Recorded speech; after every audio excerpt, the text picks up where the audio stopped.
Hi all, welcome to competitive cracker. ഞാൻ മനു. ഞാൻ അഖിൽ.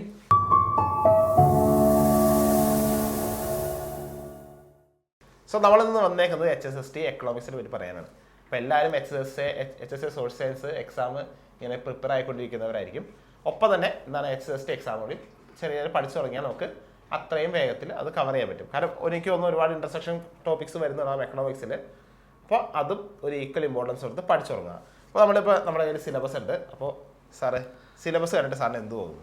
ശരിക്കും ഒരു പോസ്റ്റ് ഗ്രാജുവേറ്റ് ലെവൽ എക്സാം ഒക്കെ വെച്ച് നോക്കുമ്പോൾ ശരിക്കും നല്ലപോലെ പഠിക്കാൻ കണ്ടന്റ് ഉള്ള ഒരു സാധനമാണ് ഈ സിലബസ്. നമ്മൾ ഏറ്റവും അവൈലബിൾ ആയിട്ടുള്ള സിലബസ് എടുത്ത് നോക്കുമ്പോൾ നെറ്റിനൊക്കെ കാണുന്ന സിലബസിനേക്കാളും കുറേ കൂടെ കൺസെപ്റ്റ്സ് ഒക്കെ ഇൻക്ലൂഡഡ് ആയ ഒരു സിലബസ് പോലെ ഒറ്റ നോട്ടത്തിൽ നമുക്ക് പറയാനായിട്ട്. കാരണം പോസ്റ്റ് ഗ്രാജുവേറ്റ് ലെവലിലൊക്കെ ഒത്തിരി നാൾ മുമ്പ് PG ഒക്കെ പഠിച്ച് തീർന്നവരാണെങ്കിൽ എത്ര നാൾ മുമ്പായിരിക്കും ഈ തിയറിയൊക്കെ കണ്ടിട്ടുണ്ടാവുക എന്ന് പറയുന്നതും വളരെ ഇൻട്രസ്റ്റിംഗ് ആയിട്ടുള്ള സാധനമാണ്. കാരണം നെറ്റിനകത്തൊന്നും വളരെ റെഗുലറായിട്ട് നെറ്റൊക്കെ നമുക്ക് ഈ പറഞ്ഞ പോലെ ഒരു ക്വാളിഫയിങ് എക്സാം എന്നുള്ള നിലയിൽ നമ്മൾ കാണുന്ന ഒരു എക്സാമിന് വളരെ റെഗുലറായിട്ട് ചോദിച്ച് കാണാത്ത തരത്തിലുള്ള കുറേ കൺസെപ്റ്റുകൾ ഇതിനകത്ത് കാണുന്നുണ്ട്. ഈ സിലബസിനകത്ത് നമ്മൾ ഒരൊറ്റ നോട്ടത്തിൽ നോക്കുമ്പോൾ കാണുന്നുണ്ടെന്ന് പറയുന്നത് ഒരു ഭയങ്കര ഇമ്പോർട്ടൻ്റ് ആയിട്ടുള്ള കാര്യമാണ്. കാരണം നമ്മൾ ഇതൊരു പ്രൊഫഷണൽ സമീപനം ഇല്ലാതെ ഈ എക്സാം തന്നെ പഠിച്ചു തീർക്കുക അത്ര ടാസ്ക്കാണ്.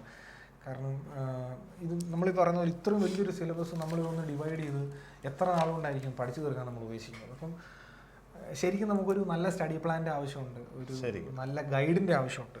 പറഞ്ഞു തരാൻ ഒരാളില്ലാതെ ചിലപ്പോൾ തീരെ തരാത്തൊരു സാധനമാണ് ഈ പറയുന്ന ഈ 6-7 മൊഡ്യൂളിൽ കിടക്കുന്ന ഈ ഒരു സബ്ജക്റ്റ് എന്ന് പറയുന്നത്. കുറച്ച് നല്ലപോലെ പഠിക്കാനുണ്ട്. അതെ.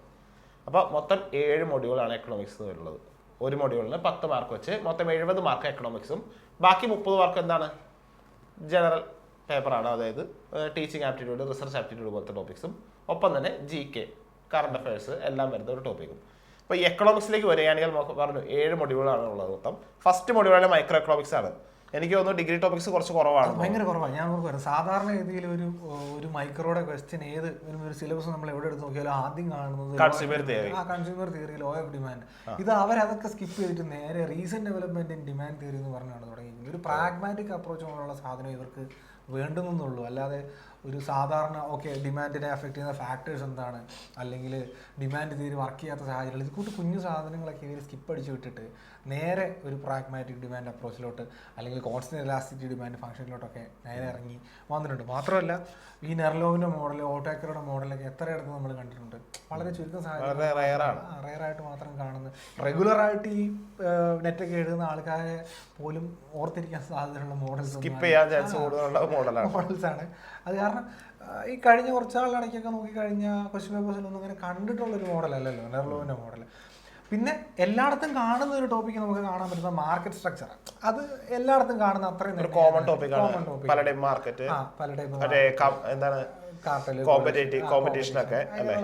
അത് ചെറിയ സാധനങ്ങൾ അത് മാത്രമേ അതിനകത്ത് കാണുന്നുള്ളൂ. അതുപോലെ ഗെയിം തിയറി ഇമ്പോർട്ടൻ്റ് ആയിട്ടുള്ള സാധനമാണ്, പക്ഷെ കോമൺ ആയിട്ടുള്ള എല്ലാവർക്കും ഈ പറഞ്ഞ എല്ലാവർക്കും അറിയാം, അത്യാവശ്യം ധാരണയുള്ള ആയാലും ഇങ്ങനെയുള്ള സാധനങ്ങളെല്ലാം കുറച്ചൊക്കെ ആളുകൾക്ക് ഫെമിലിയർ ആയിരിക്കും ടോപ്പിക്കാണ്. അതുപോലെ theory of production cost, theory of distribution, ഇതെല്ലാം ആളുകൾക്ക് കുറേ കൂടെ ഫെമിലിയർ ആയിട്ടുള്ള ടോപ്പിക്സാണ്. പക്ഷേ നമ്മൾ ഈ പറഞ്ഞ പോലെ ന്യൂമൻ മോർഗൻസ്റ്റൈൻ തിയറി പോലെയുള്ള consumer behaviour and uncertainty risk ഇങ്ങനെയുള്ള സാധനങ്ങളൊക്കെ വരുമ്പോൾ പഠിക്കേണ്ടതായിട്ടുള്ള സാഹചര്യം അവിടെ കുറെ ഒന്ന് റീകോൾ ചെയ്യാണ്ട് പെട്ടെന്ന് ചാടിക്കറി നോക്കിയാൽ റീകോൾ ചെയ്യണമെങ്കിൽ ഇതിനെപ്പറ്റി ഒരു ധാരണ നേരത്തെ നല്ലപോലെ ഉണ്ടാവണം. ഇത് കുറച്ചുകൂടെ PGക്ക് പഠിച്ചതാണെങ്കിൽ തന്നെ ഒന്ന് അതുപോയി ഒന്ന് തൂത്ത് തുടച്ചെടുത്ത് വെച്ച് എടുത്ത് പഠിക്കണം. അതെ, കുറച്ചധികം സമയം വേണ്ടത്. ശരിക്കും പോളിഷ് ചെയ്യണം, നല്ലപോലെ പോളിഷ് ചെയ്യണം. കാരണം അത് കുറച്ച് സമയം വേണമല്ലോ അതിനെ. നമ്മൾ ഒരു ദിവസം രാവിലെ എണീറ്റ് തീരത്തില്ല. അതെ. പിന്നെ അടുത്തത് രണ്ടാമത്തെ മൊഡ്യൂളാണ് ജനറൽ ഇക്വിലിബ്രിയം. അതിൽ വെൽഫെയർ എക്കണോമിക്സ് ഒക്കെ വരുന്നുണ്ട്. നമുക്കറിയാം സ്ഥിരം കാണുന്ന ബെയിൻസ് ലിമിറ്റ് പ്രൈസിംഗ് തിയറി, അതൊക്കെ സ്ഥിരം കാണുന്ന നമ്മൾ സ്ഥിരം കാണുന്ന ഹോൾ ആൻഡ് ഹിച്ചിന്റെ തിയറി, അതുമൊക്കെ ഇതിനകത്ത് എവിടെയോ ഞാൻ ലോക്ക് ചെയ്ത്. പാരറ്റോ ഒപ്റ്റിമാലിറ്റി, ഇതും എല്ലാ post graduate level Pareto efficient ആണോ, ഒപ്റ്റിമൽ ആണോ, ഇതൊക്കെ നമ്മൾ സെറ്റ് കണ്ടാലും HSA കണ്ടാലും ഒക്കെ ഇതിനകത്തൊക്കെ കോമൺ ആയിട്ട് വരുന്നൊരു സാധനമാണെന്ന് തോന്നുന്നു. അതെ. അടുത്തത് പിന്നെ മാക്രോ എക്കണോമിക്സ് ആണ് തേർഡ് മൊഡ്യൂൾ വരുന്നത്. മാക്രോ എക്കണോമിക്സ് നോക്കുമ്പോൾ അത് പക്ഷേ നമുക്ക് കുറച്ച് മൈക്രോയെ അപേക്ഷിച്ച് കുറച്ചുകൂടി സുഖമാണ് എന്ന് തോന്നുന്നു. സുഖമാണെന്ന് പറഞ്ഞു കഴിഞ്ഞാൽ കുറേ കൂടെ മുമ്പേ പറഞ്ഞില്ല ഇന്റർസെക്ഷൻ ടോപ്പിക്സ് ഒരുപാട് നെറ്റുമായിട്ട് നോക്കുമ്പോൾ നെറ്റുമായിട്ട് ഒരുപാട് ഇന്റർസെക്ഷൻ ടോപ്പിക്സ് വരുന്നുണ്ട്. നമുക്ക് ഒത്തിരി പുതിയ സാധനങ്ങൾ ഇതിനകത്ത് ഉണ്ടെന്ന് പറയാനായിട്ടില്ല. പൊതുവെ മാക്രോ എല്ലാവർക്കും എളുപ്പമുള്ളൊരു പേപ്പർ ആയിരിക്കും. ആ കൂട്ടത്തിൽ തന്നെ വലിയ കൺഫ്യൂസിങ് ആയിട്ടുള്ള പ്രശ്നങ്ങളൊന്നും അതിനകത്ത് കാണാനും ഇല്ല എന്നുള്ളതാണ് ഒരു ഒറ്റ നോട്ടത്തിൽ നമുക്ക് തോന്നുന്നു. പക്ഷെ ഇതൊക്കെ നമ്മൾ പറഞ്ഞ ബേസിക് ഒരു നോട്ടത്തിൽ നമുക്ക് തോന്നുന്നതായിരിക്കും. പക്ഷെ നല്ലൊരു വർക്ക് ചെയ്യാനുണ്ട്, നന്നായി വർക്ക് ചെയ്യാനുണ്ട്. ക്ലാസിക്കൽ തമ്മിലുള്ള ഒരു കമ്പാരിസൺ ഒക്കെ നല്ല ഡീപ്പായിട്ടുണ്ട് തോന്നുന്നു. നല്ലൊരു സെക്ഷൻ ആയിട്ട് തന്നെ കൊടുത്തിട്ടുണ്ട് അവര്, സെപ്പറേറ്റ് സെക്ഷൻ ആയിട്ട് കൊടുത്തിട്ടുണ്ട്. അതിനകത്ത് തന്നെ ഇൻഫ്ലേഷണറി ഗ്യാപ്പ്, ഇൻഫ്ലേഷന്റെ ടൈപ്സ്, മറ്റേ ഫിലിപ്സ് കർവ്, ഇങ്ങനെയുള്ള സാധനങ്ങളെല്ലാം വരുന്നത്. അതുപോലെ ഈ പറഞ്ഞ നാഷണൽ ഇൻകവുമായിട്ട് ബന്ധപ്പെട്ട സ്റ്റഡീസ് അതൊക്കെയാണ് അവർ അങ്ങനെ സ്കിപ്പ് ചെയ്ത് വിട്ടേക്കുന്നത്. വളരെ മീഗറായിട്ടുള്ള ടോപ്പിക്സ് ആയിട്ട് അവർ വിട്ടേക്കുന്നത് അതൊക്കെ ഉള്ളൂ. നാഷണൽ ഇൻകത്തെ പറ്റിയുള്ള പഠനം, GDP എന്താണ്, GNP എന്താണ്, അതിനുള്ള വ്യത്യാസം എന്താണ്, ഫാക്ടർ പ്രൈസ്, അതൊക്കെ തീരെ കുറച്ച് ഇതിനകത്ത് ചെറിയ ചെറിയ ടോപ്പിക്സ് ഒക്കെ അവർ മാക്സിമം സ്കിപ്പ് ചെയ്ത് കളയാം. എന്ന് പറഞ്ഞാൽ പൊതുവെ ആളുകൾക്ക് ഫെമിലിയർ ആയ എളുപ്പമുള്ള ടോപ്പിക്സ് ഒക്കെ അവരങ്ങ് വിട്ട് കളഞ്ഞിട്ടുണ്ട്. പക്ഷെ അത് പഠിക്കേണ്ടതല്ല ആക്ച്വലി, അത് പഠിച്ചാലേ മുന്നോട്ട് ചെയ്യാൻ പറ്റുള്ളൂ. പക്ഷെ വേണ്ടാണ്. പിന്നെ ഈ തേർഡ് മൊഡ്യൂളിന്റെ എക്സ്റ്റൻഷൻ എന്ന രീതിയിലാണ് ഒരു ഫോർത്ത് മൊഡ്യൂൾ പറഞ്ഞത് തന്നെ. അതിന്റെ ബാക്കിയാണ് ഒരു എക്സ്റ്റൻഷൻ എന്ന രീതിയിലാണ് കറന്റ് കോൺട്രവേഴ്സീസ് കുറച്ചുകൂടെ കണ്ടംപററി ആയിട്ട് വരുന്നത്. അതെ, കുറച്ചുകൂടി ഇപ്പോഴത്തെ ഇന്റർനാഷണൽ ലെവലിൽ എങ്ങനെയാണ് ഈ മാക്രോ എക്കണോമിക്സിന്റെ ഓരോ ടോപ്പിക്കുകൾ വരുന്നത്. ഇപ്പോൾ ഉള്ള റിയൽ വേൾഡ് എക്കണോമിക്സിലേക്ക് നമ്മൾ ഈ സാധനത്തിനെ ഒന്ന് പ്ലേസ് ചെയ്യേണ്ടത്. ഇപ്പം നമ്മൾ മാക്രോ എക്കണോമിക്സിൽ പറയുന്ന തിയറീസിനെ ഒന്ന് പ്ലേസ് ചെയ്യേണ്ടതായ ഒരു സാഹചര്യം എനിക്ക് തോന്നുന്നു ഈ ഒരു മൊഡ്യൂളിനകത്ത് കുറേ കൂടെ. അപ്പോൾ അങ്ങനെയാണ് എനിക്ക് തോന്നുന്നു ഈ കുറേ കൂടെ പുതിയ കൈൻഡ് ഓഫ് ഈ തിയറീസ്, നമ്മൾ മറ്റേ എൻഡോജിനസ് ഗ്രോത്ത് തിയറി പോലുള്ള തിയറീസൊക്കെ നമുക്ക് ഇതിനകത്തോട്ട് കൊണ്ടുവരുന്നത്. പിന്നെ ഈ post Keynesian approach, real balance effect, ഇങ്ങനെയുള്ള സാധനങ്ങളെല്ലാം തോന്നി നാലാമത്തെ മൊഡ്യൂളിനകത്ത് കണ്ടുവരുന്നത്. പിന്നെ മൾട്ടിപ്ലയർ, മറ്റേ ആക്സലറേറ്റർ, ഇങ്ങനെയുള്ള കുറച്ച് പുതിയ തിയറീസും, demand of money, supply of money, endogenous money പറഞ്ഞല്ലോ, എൻഡോജിനസ് മണി സപ്ലൈയുടെ തിയറി, അതെല്ലാം വരുന്നത് ഈ നാലാമത്തെ മൊഡ്യൂളിനകത്താണ്. പിന്നെ അഞ്ചാമത്തെ ഇന്ത്യൻ എക്കണോമി ശരിക്കും കറണ്ട് അഫെയർ പഠിക്കുന്നത് പോലെ എല്ലാ ബജറ്റൊക്കെ ഒരു 3 വർഷത്തെ ബജറ്റ്, ഒരു 3 വേണ്ടി വരും. എക്കണോമിക് സർവേ ഇതൊക്കെ ഇല്ലാതെ എക്കണോമിക്സ് സർവേ ഇത്ര വലിയ ബുക്കാണ്. ആ ബുക്കാരെ വായിച്ച് പഠിച്ച് PDF അവൈലബിൾ ആണ്. ആക്ച്വലി PDF അവൈലബിൾ ആണ്. പക്ഷെ അത് വായിച്ച് തീർക്കാന്ന് പറയുമ്പോൾ കേരളത്തിന് വേണ്ടി വരില്ലേ മിക്കവാറും അല്ലേ? കേരള എക്കണോമിക് റിവ്യൂവും അവര് നോക്കേണ്ടി വരും. കേരള ബജറ്റ് ഉറപ്പായിട്ടും കേരളത്തിന്റെ എക്സാം കേരളത്തിന്റെ ഒഴിവാക്കിയ പറ്റത്തില്ലല്ലോ, വേണ്ടി വരും. പക്ഷെ ഇന്ത്യൻ എക്കണോമി പഠിക്കുമ്പോൾ ഇതിനകത്ത് കണക്കുകൾ ഭയങ്കര ഒരു ഇമ്പോർട്ടൻ്റ് ആണ്. ഈ ഓരോ പെർസെന്റേജ് ഇപ്പം ഈ കഴിഞ്ഞ ഇടയ്ക്കൊക്കെയുള്ള എക്സാമുകളിൽ പ്രത്യേകിച്ച് സ്റ്റേറ്റ്മെന്റ് ടൈപ്പ് ക്വസ്റ്റ്യൻസ് ഒത്തിരി PSC കൂടുന്നത് സ്ഥിതിക്ക് നമ്മൾ ചുമ്മാ അങ്ങ് പറയാൻ പറ്റത്തില്ല. ഇന്ന സ്റ്റേറ്റിന്റെ പെർസെന്റേജ് ഇത്രയാണെന്ന് പറഞ്ഞൊരു സ്റ്റേറ്റ്മെന്റ് തന്നിട്ട് ഇതിൽ ഏതൊക്കെ സ്റ്റേറ്റ്മെന്റ് ശരിയെന്ന് ചോദിച്ചു കഴിഞ്ഞാൽ നമുക്ക് അറിയണമെങ്കിൽ പെട്ടു. ഡിസ്ട്രിക്റ്റും വരാം. കേരളത്തിന്റെ കേസിൽ ഡിസ്ട്രിക്റ്റുകൾ വെച്ച് ചോദിക്കും. അതുപോലെ ഈ നമ്മൾ ഈ അസെൻഡിങ് ഡിസെൻഡിങ് ഓർഡറിൽ അറേഞ്ച് ചെയ്യാൻ വേണ്ടിയിട്ട് പറയുന്നത്, അതുകൂട്ട് ചോദ്യങ്ങളും ഇപ്പോൾ ഒത്തിരി കൂടുതൽ കണ്ടുവരുന്നുണ്ട്. അത് ഭയങ്കര ഒരു എന്നാ പറയുക, ഒരു പാറ്റേൺ ചേഞ്ച് ഉണ്ട് മൊത്തത്തിൽ ഈ ക്വസ്റ്റ്യൻ്റെ അകത്തൊക്കെ. അപ്പം അത് ഈ പറഞ്ഞ പോലെ കുറേ കൂടെ ഫാക്ച്വലായിട്ട് പഠിക്കേണ്ട ഒരു സാധനമാണ് ഇന്ത്യൻ എക്കണോമി എന്ന് എനിക്ക് തോന്നുന്നു. കാരണം അത് പക്ഷേ പോസ്റ്റ് ഇൻഡിപെൻഡൻസ് നമ്മൾ അവിടെ പോയി ഇങ്ങോട്ട് ഒത്തിരി പറയാനുണ്ട് താനും. ഇപ്പൊ 91 എക്കണോമിക് റിവ്യൂ, മറ്റേ റിഫോംസിന്റെ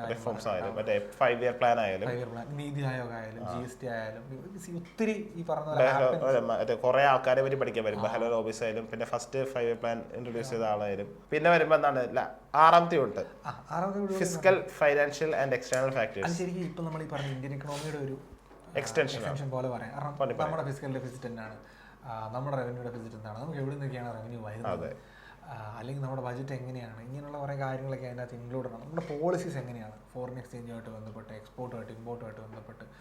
ഇത് കൈൻഡ് ഓഫ് ഇന്റർനാഷണൽ എക്കണോമിക്സ് എന്നൊക്കെ പറയുന്ന പോലൊരു സാധനം ഒരു എക്കണോമിക് പ്ലാനിങ് വരുന്നുണ്ട്. MNCയെ പറ്റി പഠിക്കാനുണ്ട്, WTO അങ്ങനത്തെ കുറേ ഓർഗനൈസേഷൻസിനെ പറ്റി പഠിക്കാനുണ്ട്. അതെ, അതെല്ലാം ഈ പറഞ്ഞാൽ ഇന്ത്യൻ എക്കണോമിക് എക്സ്റ്റൻഷൻ പോലെ നമുക്ക് കാണാൻ പറ്റുന്നൊരു സാധനം. അടുത്തതും ശരിക്കും ഈ പറഞ്ഞാൽ ഇൻക്രീസിംഗ്ലി ഇമ്പോർട്ടൻ്റ് ആയിട്ടുള്ളൊരു സാധനമാണ് നെറ്റിന്റെ ഒക്കെ എക്സാം കണ്ടപ്പോൾ ഇഷ്ടംപോലെ ചോദിക്കും. കണക്കിന്റെ ആറാട്ടായിരിക്കും. ഫസ്റ്റ് തുടങ്ങുമ്പോൾ മനസ്സിലാക്കാം എന്താണ് സ്റ്റാറ്റിസ്റ്റിക്സിന്റെ ഏറ്റവും ബേസിക്സ് എന്ന് തുടങ്ങുന്നത്. സെൻട്രൽ ടെൻഡൻസി എന്താണ്, സെൻട്രൽ ടെൻഡൻസിയുടെ വാല്യൂസ് അതൊക്കെയാണ് എന്ന് പറഞ്ഞാൽ തുടങ്ങും. സത്യത്തിൽ ഇതുപോലെ നമ്മൾ ഇത്ര എളുപ്പമുള്ളൊരു ടോപ്പിക്ക് ബാക്കി 6 മൊഡ്യൂളിനകത്ത് വരില്ല. അതാണ് പ്രശ്നം. ആദ്യത്തെ ചെറിയ സാധനം താഴോട്ട് അങ്ങനെ പറയാൻ പറ്റില്ല. ഇറങ്ങി വരുന്നതോറും അത് വിശാലമായി വരികയാണ്. പിന്നെ വരുന്നത് എന്താണ് കുറച്ചൊരു മാത്തമാറ്റിക്സ് ബേസ് ചെയ്ത് കുറെ ടോപ്പിക്സ് വരുന്നുണ്ട്. അതായത് ലീനിയർ ഓൾജിബ്ര ആയാലും ഒപ്പം തന്നെ ക്വാഡ്രാറ്റിക് ക്യൂബിക് ഇക്വേഷൻസ്, ഒപ്പം പോളിനോമിയൽസ്, അങ്ങനത്തെ കുറേ ടോപ്പിക്സ് വരുന്നുണ്ട്. പ്രോബബിലിറ്റി, മെട്രിക്സ്, ഇതൊക്കെ ശരിക്കും ഒരു യു ജി ലെവലിൽ തീർന്നു പോകുന്ന സാധനങ്ങളാണ്. അതെ. പക്ഷെ അതിനപ്പുറത്തേക്ക് ഈ പോപ്പുലേഷൻ സാമ്പിളിംഗ് പോലെ വരുമ്പോൾ അതങ്ങനെയല്ല. അത് കുറച്ചുകൂടി കൂടി വരാണ്. ഞാൻ നോവയൊക്കെ കയറി വരുമ്പോഴേക്കും ടെസ്റ്റുകൾ കയറി വരുന്നത് കുറച്ചുകൂടി കണ്ട് ഇത് ടെസ്റ്റ് ഉപയോഗിക്കേണ്ട സാഹചര്യം ഡിഫറെന്റ് ആണ്. ഓരോ ടെസ്റ്റിനും ഓരോ ടെസ്റ്റിനും ഓരോ പോയിന്റ് ആണ്. ചിലയിടത്ത് നമുക്ക് മീൻ എടുത്താൽ മതിയാവും, ചിലയിടത്ത് നമുക്ക് സ്റ്റാൻഡേർഡ് ഡിവിഷൻ എടുക്കേണ്ടി വരും. അപ്പൊ അത് കറക്റ്റ് ലൊക്കേഷൻ മനസ്സിലാക്കണം. മാത്രമല്ല ഡിസ്ട്രിബ്യൂഷൻ മാറും. ചിലയിടത്ത് കൈസ്കോർ ഉപയോഗിക്കും, ചിലയിടത്ത് നോർമലായിട്ട് ഉപയോഗിക്കുന്നത്, ചിലയിടത്ത് ടി ടെസ്റ്റ് ഉപയോഗിക്കും, ചിലയിടത്ത് എഫ് ഉപയോഗിക്കും. അതിന്റെ ഡിഗ്രീസ് ഓഫ് ഫ്രീഡം വേറെ, പിന്നെ significance, power of the test, അങ്ങനത്തെ ഒരുപാട് ടോപ്പിക്സ് വരും. ഇങ്ങനെയുള്ള സാധനങ്ങൾ എൽ പി പി വരുമ്പോൾ അതിനകത്തും ഈ പറയുന്നത് പോലെ വ്യത്യാസങ്ങളുണ്ടല്ലോ. ഒരുപാട് ശരിക്കും ഒരു 10 വർഷം മുമ്പ്, ഒരു 5-6 വർഷം മുമ്പൊക്കെ പോസ്റ്റ് ഗ്രാജുവേഷൻ കംപ്ലീറ്റ് ചെയ്തവരെ സംബന്ധിച്ചിടത്തോളം ഇത് ഒരു ഫെമിലിയർ ടോപ്പിക് ആയിരിക്കില്ല. അല്ല, കാരണം അപ്ലൈഡ് എക്കണോമിക്സ് കഴിഞ്ഞവരല്ല, ഒരു ബേസിക് നമ്മൾ MA എക്കണോമിക്സ് എന്ന് പറഞ്ഞ നാട്ടിലെ റെഗുലർ PG കഴിഞ്ഞ ഒരാളെ സംബന്ധിച്ചിടത്തോളം അവർക്ക് ഇത് കുറച്ചുകൂടി വളരെ ഫെമിലിയർ സാധനം ആയിരിക്കില്ല. കാരണം എക്കണോമെട്രിക്സ് ഒക്കെ എനിക്ക് തോന്നുന്നു 19-20 MG യൂണിവേഴ്സിറ്റിയിലൊക്കെ എക്കണോമെട്രിക്സ് എന്ന് പറയുന്ന ഒരു പേപ്പർ സിലബസ് വരുന്നത്. അപ്പോൾ സ്വാഭാവികമായിട്ടും അത് കഴിഞ്ഞ് പാസ് ഔട്ട് ആയ കുട്ടികൾക്കൊക്കെയാണ് ഈ എക്കണോമെട്രിക്സ് ഒക്കെ പരിചയം ഉണ്ടാകാൻ സാധ്യത. ബാക്കിയുള്ളവരെ സംബന്ധിച്ചിടത്തോളം വളരെ ഇമ്പോർട്ടൻ്റ് ആയിട്ട് പഠിച്ചു പോകേണ്ട ഒരു സാധനം. പക്ഷേ ഇതിന് പ്രശ്നം ഇതൊക്കെ കണക്കായതുകൊണ്ടും കുറേ കൂടെ ഈ പറഞ്ഞ മാത്തമാറ്റിക്കൽ ആയതുകൊണ്ടും ഒരു കൈസഹായം ഇല്ലാതെ തന്നെ ദഹിക്കില്ല. ഇല്ല, അത് ശരിക്കും പറഞ്ഞ ഒരു ഡയറക്ഷൻ ഇതിന് അത്യാവശ്യമാണ് എന്നാണ് ഇതിനകത്തൊക്കെ ഇമ്പോർട്ടൻ്റ് ആയിട്ടുള്ള. ഞാനും ഇത് പഠിക്കാൻ സ്ട്രഗിൾ ചെയ്തിട്ടുണ്ട്. നമ്മള് ആ ഒരു ബാക്ക്ഗ്രൗണ്ട് തന്നെ വെറുതെ ശരിക്കും ആ ഒരു പ്രശ്നം ഇതിനകത്തുണ്ട്. പിന്നെ വേറൊരു പ്രശ്നമുള്ളത് ഈ ആർട്സ് പഠിക്കാൻ വരുന്ന ബഹുഭൂരിപക്ഷം ആളുകളും കണക്ക് ഇഷ്ടമില്ലാത്തതുകൊണ്ട് ആർട്സ് എടുക്കാൻ വരുന്നത്. പഠിച്ചോന്ന് പറഞ്ഞു കഴിയുമ്പോൾ അതിന്റെ ഒത്തിരി വ്യത്യാസം ഉണ്ടല്ലോ. അവന്റെ മുഖം മാറും ശരിക്കും. പക്ഷെ നമുക്ക് അങ്ങനെ ഉപേക്ഷിക്കാൻ പറ്റുന്നതും അല്ല. ഇതിപ്പോ റാങ്ക് ലിസ്റ്റ് ബേസ്ഡ് ആയിട്ട് എക്സാം ആയതുകൊണ്ടാണ്. നമുക്കൊരു കട്ട് ഓഫ് ബേസ്ഡ് ആയിട്ടുള്ള എക്സാം ആണെങ്കിൽ കുഴപ്പമില്ല, ഇത് സ്കിപ്പ് ചെയ്താലും നമുക്ക് ഒപ്പിക്കാം. ഓക്കെ, ബാക്കിയുള്ളതെല്ലാം ഫോട്ട് ചെയ്താൽ മതി. നമുക്ക് ഒന്ന് അടിപൊളിയാക്കി വെച്ച് കഴിഞ്ഞാൽ ഇതൊക്കെ ഉപേക്ഷിച്ചാലും കുഴപ്പമില്ല. പക്ഷേ റാങ്ക് ലിസ്റ്റിന്റെ അടിസ്ഥാനത്തിൽ നമ്മൾ എന്തെങ്കിലും ഏൺ ചെയ്യാൻ ഉദ്ദേശിക്കുന്നുണ്ടെങ്കിൽ അങ്ങനെ സ്കിപ്പ് ചെയ്യാന്ന് പറഞ്ഞൊരു സാധ്യത നടക്കില്ല. അത് എളുപ്പമല്ല, അത് അഡ്വൈസബിളും അല്ല. നമുക്ക് അങ്ങനെ റെക്കമെൻഡ് ചെയ്യാൻ പറ്റുന്ന പരിപാടിയല്ല. പറഞ്ഞാൽ അങ്ങനെ പറ്റില്ല എന്ന് പറയുന്നത്. പണി കിട്ടും, പിള്ളേർക്കും പണി കിട്ടും, നമുക്കും പണി കിട്ടും. നമ്മൾ കുറച്ച് ശ്രദ്ധ കൊടുക്കേണ്ട ഭാഗമാണ്. അപ്പം അങ്ങനെ ഒരു കാര്യം അതിനകത്തുണ്ട്. എക്കണോമിക്സ് ശരിക്കും അവിടെ കൊണ്ട് തീരും. ഇനിയാണ് ജനറൽ പേപ്പറാണ് 30 മാർക്ക്. HSA പരീക്ഷയ്ക്ക് 20 മാർക്കിന് ജനറൽ പേപ്പർ ഉണ്ടായിരുന്നുള്ളൂ. പക്ഷേ HST അത് 30 കൂടി. അപ്പോൾ നോക്കുമ്പോൾ ഫസ്റ്റ് തന്നെ വരുന്നത് റിസർച്ച് ആപ്റ്റിറ്റ്യൂഡും ടീച്ചിങ് ആപ്റ്റിറ്റ്യൂഡും ആണ്. അത് പിന്നെ നെറ്റ് എഴുതിയാലും സെറ്റ് ചെയ്താലും ഫ്രീ ആയിട്ട് കിട്ടുന്ന സാധനമായിട്ടുള്ള ഈവൻ കേട്ടിട്ടുള്ളൂ. പക്ഷേ ഇതിപ്പോൾ കുറച്ചുകൂടി എനിക്കൊന്ന് സെറ്റ് ബേസ് ചെയ്തുള്ള ടോപ്പിക്സ് ആയിരിക്കും. കാരണം ഇപ്പോൾ സെറ്റ് ആണല്ലോ എൻ്റെ ബേസിക് ക്വാളിഫിക്കേഷൻ പറയുന്നത്. ഇപ്പോൾ സെറ്റ് നെറ്റ് ബേസ് ചെയ്തുള്ള ടോപ്പിക്സ് ആണ്. അതായത് ഇപ്പോൾ ടീച്ചിങ് നേച്ചർ ആയാലും ലേണിംഗ് മെത്തേഡ്സ് ആയാലും പിന്നെ ടീച്ചിങ് എയ്ഡ്സ് ഇപ്രാവശ്യം വായിച്ചു വെക്കാൻ പറ്റുന്നത് NEP വേണമെങ്കിൽ ഒന്ന് NEP ഒന്ന് നോക്കി വെക്കണം. കാരണം NEP എവിടെ നിർത്തിടാന്ന് പറയാൻ പറ്റില്ല. കാരണം ഇപ്പോൾ എന്തായാലും NEP-യിലേക്ക് നിങ്ങൾ അത് പക്ക അത് ഫോളോ ചെയ്യാൻ ഒരു ടെൻഡൻസി വന്നുകൊണ്ടിരിക്കുകയാണ്. പിന്നെ റിസർച്ച് ആപ്റ്റിറ്റ്യൂഡ് ആയാലും റിസർച്ച് ഇത് കുറച്ചൊരു ഈസി ആണെന്ന് എനിക്ക് തോന്നുന്നു അല്ലേ? അതെ. പിന്നെ ഈ റിസർച്ച് പിന്നെ നമ്മൾ ഫോളോ ചെയ്യുന്ന ഒരു പാറ്റേൺ ആണ്. പ്രത്യേകിച്ച് എല്ലാവരും ഒരു പ്രൊജക്റ്റ് എങ്കിലും പോസ്റ്റ് ഗ്രാജുവേറ്റ് ലെവലിൽ ചെയ്തിട്ടുള്ളതുകൊണ്ട് കുറെയെങ്കിലും ഒക്കെ ധാരണ ഇതിനെ പറ്റി ഉണ്ടാകും. കുറച്ച് പേപ്പർ ഉണ്ടോ? എനിക്ക് PG ഒരു പേപ്പർ ഫിക്സഡ് ആണ്. റിസർച്ച് മെത്തഡോളജി ഫോളോ ചെയ്ത് പോകേണ്ടതാണ് എല്ലാവരും. ആർട്സിൽ ഈ പറഞ്ഞ പോലെ സോഷ്യൽ സയൻസ് റിസർച്ച് തന്നെയാണ് ഇത് ഫോളോ ചെയ്യുന്നത് കൊണ്ട് ഇതൊരു വലിയ ബുദ്ധിമുട്ടുള്ള ഏരിയ ആവാൻ സാധ്യതയില്ല. പക്ഷെ അപ്പോഴും സ്കിപ്പ് ചെയ്യേണ്ട കാര്യം വായിക്കേണ്ടതാണ്. 5 മാർക്ക് എന്ന് പറയുന്നത് തന്നെ റാങ്ക് ലിസ്റ്റിലെ അപ്പോഴാണ് 5 മാർക്ക്. ഒന്നും സ്കിപ്പ് ചെയ്യാൻ പറ്റുന്ന ഒന്നും ഇല്ല. പിന്നെ പക്ക PSC എന്തൊക്കെയാണ്? കോൺസ്റ്റിറ്റ്യൂഷൻ 5 മാർക്ക് സ്ഥിരം കാണുന്ന കോൺസ്റ്റിറ്റ്യൂഷന്റെ സാലറി ഫീച്ചേഴ്സ്, പിന്നെ fundamental rights, fundamental duties, DPSP അങ്ങനത്തെ ഓരോ ടോപ്പിക്സ് ആണ്. ഒപ്പം തന്നെ എന്താണ് social welfare legislations and programmes, അതായത് പോളിസീസ് മറ്റു പരിപാടികളൊക്കെ അതിനകത്ത് കവർ ചെയ്യും. ശരി, ഇതൊക്കെ ഈ പോളിസീസ് ഒക്കെ കുറച്ച് ഇന്ത്യൻ എക്കണോമിക്കകത്ത് വരും. കുറച്ച് ഇന്ത്യൻ എക്കണോമിയിൽ ഓട്ടോമാറ്റിക് വരും. അപ്പൊ കുറച്ചൊരു സുഖമാവും. പിന്നെ വരുന്നത് കേരളത്തിന്റെ പറ്റിയാണ്. ഫുൾ റിനൈസൻസിനെ പറ്റിയാണ്. എല്ലാ ആൾക്കാരെയും പറ്റി പഠിക്കണം. പ്രസ്സിനെ പറ്റി പഠിക്കണം. നവോത്ഥാന നായകന്മാര്, പിന്നെ സ്ത്രീകളെ പറ്റി എടുത്തു പറയുന്നുണ്ട് അവർ. അപ്പൊ സ്ത്രീകളെ പറ്റി ഒന്ന് നോക്കണം. ലീഡേഴ്സ് ഓഫ് റിനൈസൻസ് ആയാലും പിന്നെ ലിറ്റററി ഫിഗേഴ്സ് എന്ന സെക്ഷനോട് വരുന്നുണ്ട്. ലിറ്റററി ഫിഗേഴ്സ് മീൻസ് എന്താണ് മെയിൻ ആയിട്ടുള്ള എഴുത്തുകാർ അവരുടെ ഇത് വരും. അങ്ങനെ ഒരു 5 മാർക്കിന്റെ ക്വസ്റ്റ്യൻസ് അത്രയും വരും. പിന്നെ general knowledge and current affairs. Current affairs ഇപ്പൊ എന്ത് ചോദിക്കുന്നു അങ്ങനെ പറയാന്ന് വെച്ചാൽ അത് അടക്കയില്ല. പ്രശ്നം എന്താന്ന് വെച്ചാൽ ഈ കറണ്ട് അഫയർ ഇപ്പൊ വായിക്കാൻ തുടങ്ങിയാലും എപ്പോഴാണ് എക്സാം വരുന്നെന്നുള്ളത് വരെ ഇത് വായിച്ചോണ്ടിരിക്കണം. അതൊരു കണ്ടിന്യൂറ്റി മിസ്സായ ഈ വായിക്കുന്ന ശീലം പോയി കഴിഞ്ഞാൽ പിന്നെ അത് ഉണ്ടാക്കി എടുക്കാനും ഭയങ്കര പാടാ. അതുകൊണ്ട് നമ്മൾ നോട്ടിഫിക്കേഷൻ വരാനോ കൺഫർമേഷൻ വരാനോ ഒന്നും വെയിറ്റ് ചെയ്യാതെ ഇപ്പോഴേ കറണ്ട് അഫയേഴ്സ് കുറേശ്ശെ നോക്കി പോയില്ലെങ്കിൽ പണി കിട്ടും. അത് ശരിക്കും അത് ഈ പറഞ്ഞാൽ ഇപ്പം ഒരു ക്ലാസ് കൂടുന്നതിൻ്റെ ഒരു മെച്ചം അവിടേക്കാണ്. അതെ, ഒത്തിരി ഒന്നും വായിക്കാൻ മടിയുള്ളവരെ സംബന്ധിച്ചിടത്തോളം ഒക്കെ കേട്ടെങ്കിലും കുറേ അങ്ങ് തീർക്കാൻ പറ്റും എന്നുള്ള ഒരു മെച്ചം. ക്രൂഡായിട്ട് ക്ലാസ് എടുക്കും, ഒരു ഒബ്ജക്റ്റീവ് ലെവലിൽ ക്ലാസ് എടുക്കുന്ന ഒരു ടീച്ചറെ സംബന്ധിച്ചിടത്തോളം അവർ പറയുന്ന അത്രയും കേട്ട് കഴിയുമ്പോൾ ഒരു ക്ലാസ്സിൽ നിന്ന് കിട്ടുന്ന കണ്ടന്റ് വായിക്കുന്ന പോലെ തന്നെ മെച്ചം തരുന്ന കണ്ടന്റാണ്. അപ്പൊ എനിക്ക് നമ്മളിപ്പോ GST പറ്റിയൊക്കെ ഇന്ത്യൻ എക്കോണമി പഠിക്കുമ്പോൾ അതൊക്കെ ഇവിടെ കറണ്ട് അഫയേഴ്സിൽ ആവശ്യം വരും, ഉറപ്പായിട്ട് വരും. ബജറ്റ് ആയാലും കറണ്ട് അഫയേഴ്സ് കയറി വരും. അതുപോലെ social welfare programmes, central sector സ്കീമുകൾ എല്ലാം ഒക്കെ ഇതിനകത്ത് കയറി വരും. അപ്പൊ കുറച്ചൊക്കെ നമുക്ക് അങ്ങനെ ഒരു ഇന്റർസെക്ഷൻ വരുന്നതാണ് കുറച്ച് എളുപ്പമായിരിക്കും. പിന്നെ ഈ കറണ്ട് അഫയേഴ്സ് പ്രശ്നം എന്താ വെച്ചാൽ കറണ്ട് അഫയേഴ്സ് എവിടെ നിന്നൊക്കെ ചോദിക്കുന്നത് അറിയാൻ പറ്റില്ല. ഇപ്പൊ നമ്മള് സ്പോർട്സ് ചോദിക്കാം current affairs, literary works current affairs വരാം, മേഖലയിൽ നിന്ന് ആവാൻ ചാൻസ് ഉണ്ട്. ഇപ്പൊ ലാസ്റ്റ് HSAയിലൊക്കെ എനിക്ക് തോന്നുന്നു മറ്റേ ടെന്നീസിനെ പറ്റിയൊക്കെ ചോദിച്ചു.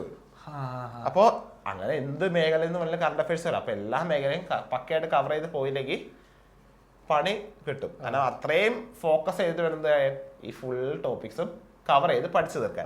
വലിയ ഏരിയ 5 മാർക്കിന് ചോദ്യമുള്ളൂ. അതെ, 5 മാർക്കേ ഉള്ളൂ. പക്ഷെ 5 മാർക്ക് വളരെ ഇമ്പോർട്ടന്റ് ആണ്. അല്ല, 5 ക്വസ്റ്റ്യൻ അല്ലേ ഉള്ളൂ. വലിയ ഏരിയ 5 ക്വസ്റ്റ്യൻ നമ്മൾ ഇതിനെ ഒന്ന് ഫിൽട്ടർ ചെയ്ത് നോക്കി ഇന്നടത്തു നിന്നാണ് ഈ ക്വസ്റ്റ്യൻ വരുന്നത് ഉറപ്പ് പറയാൻ പറ്റില്ല കറണ്ട് അഫയേഴ്സിന്റെ കാര്യം. മാത്രമല്ല ഈ ചില PSC കാരികളെ കുറച്ച് ഫേവറേറ്റ് ടോപ്പിക്സ് ഉണ്ട്, അതിൽ നിന്നൊക്കെ റിപ്പീറ്റ് ചെയ്ത് ചോദിക്കാൻ ചാൻസ് കൂടുതലാണ്.